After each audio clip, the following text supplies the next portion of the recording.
সবাইকে রথযাত্রার অনেক অনেক শুভেচ্ছা। তো রথের দিন নিরামিষ খাবো এটাই কিন্তু আমরা বুঝি। তো এই যে রথের দিন নিরামিষ রান্না নিয়ে চলে আসলাম। আর নিরামিষ রান্নার ভিতর থাকছে, প্রথমেই থাকছে যে এই যে সবজি তরকারি, আর তারপরে চাল কুমড়ো ভাজি, তারপরে কিন্তু মিষ্টি কুমড়োর বড়া বা কুমড়ানি।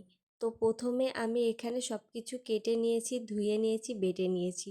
তো যাই হোক, আজকের ব্লগটা দেখতে থাকো। তো মিষ্টি কুমড়া আলু কেটে নিয়েছি, আর সাথে বাদাম ও ছোলা ভিজিয়ে রাখছিলাম, আর আদা বাটা, জিরে বাটা আছে।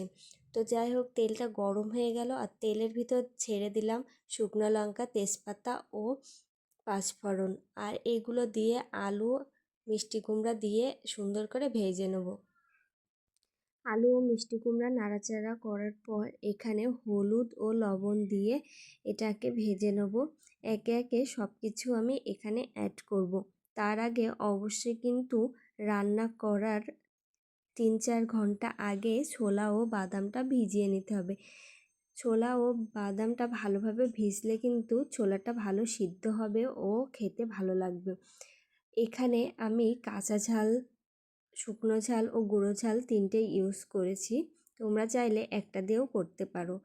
তো এখানে ছোলা ও বাদাম ভিজানো ছিল সেটা দিয়ে নিলাম, আর সাথে আমি কিছু ড্রাই ফ্রুটের মধ্যে যে কুমড়ার বীজ আর কিশমিশ, যেগুলো আমি সকালে খাই, সেগুলো দিয়ে নিলাম। আসলে নিরামিষ রান্নায় একটু বেশি সবজি বা বাদাম, সয়াবিন এগুলো দিলে ভালো লাগে। তো সয়াবিনটা আমি আজকে দিইনি। তো এখানে বাটা মশলাটা দিয়ে দিলাম, আর সাথে বাটা মশলা যে বাটিতে ছিল তা ধুয়ে জলটা দিয়ে দিলাম, দিয়ে একটু কষিয়ে নেব। তো বাটা মশলার ভিতর আমি দিয়েছি জিরে বাটা ও আদা বাটা। এবার দেব গুঁড়ো মশলা। গুঁড়ো মশলার ভিতর ছিল শুকনো লঙ্কা, ধনিয়া গুঁড়ো, জিরে গুঁড়ো। এগুলো দিলে কিন্তু ফ্লেভারটা অনেক বেশি ভালো হয়, আর খেতেও ভালো লাগে। নিরামিষ রান্না খেতে যদি ভালো হয় তাহলে কিন্তু আসলেই খেতে মন চায়। আমিষ থেকে নিরামিষ খেতেই মন চায়। তাই রান্নাটা অবশ্যই ভালো করে করতে হবে। তো ছোলা বাদাম দিয়ে এগুলো দিয়ে কষিয়ে নিতে হবে, আর তার ভিতর এই যে আমি চিনিটা অ্যাড করে দিলাম। আর চিনিটা নিরামিষ রান্নায় অবশ্যই দিতে হবে, তার কারণ মিষ্টি মিষ্টি লাগলে একটু খেতে ভালো লাগে।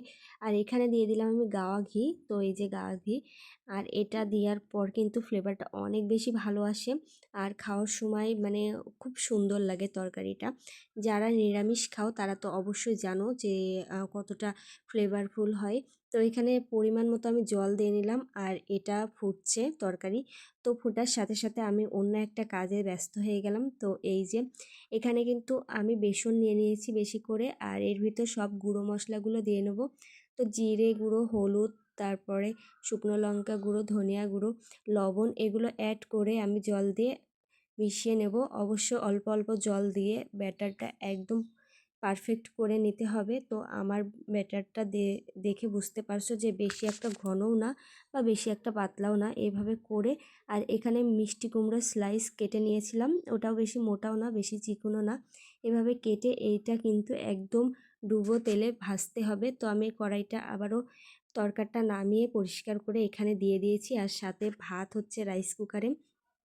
তো একই সাথে ভাত তরকারি রান্না হয়ে যাচ্ছে। এখানে তেলটা গরম হয়ে গেলে আমি কিন্তু মিষ্টি কুমড়োর যে ডোটা করে রাখছিলাম, মাখিয়ে রাখছি, ওটা ছেড়ে দিলাম তেলের মধ্যে। এটা সুন্দর করে ভেজে নিতে হবে, একদম লাল লাল হয়ে গেলে কিন্তু আমি উঠিয়ে ফেলবো। একদম মুসমুসে ও ক্রিস্পি ক্রিস্পি একটা ভাব আসবে, খেতে কিন্তু অনেক বেশি ভালো লাগে।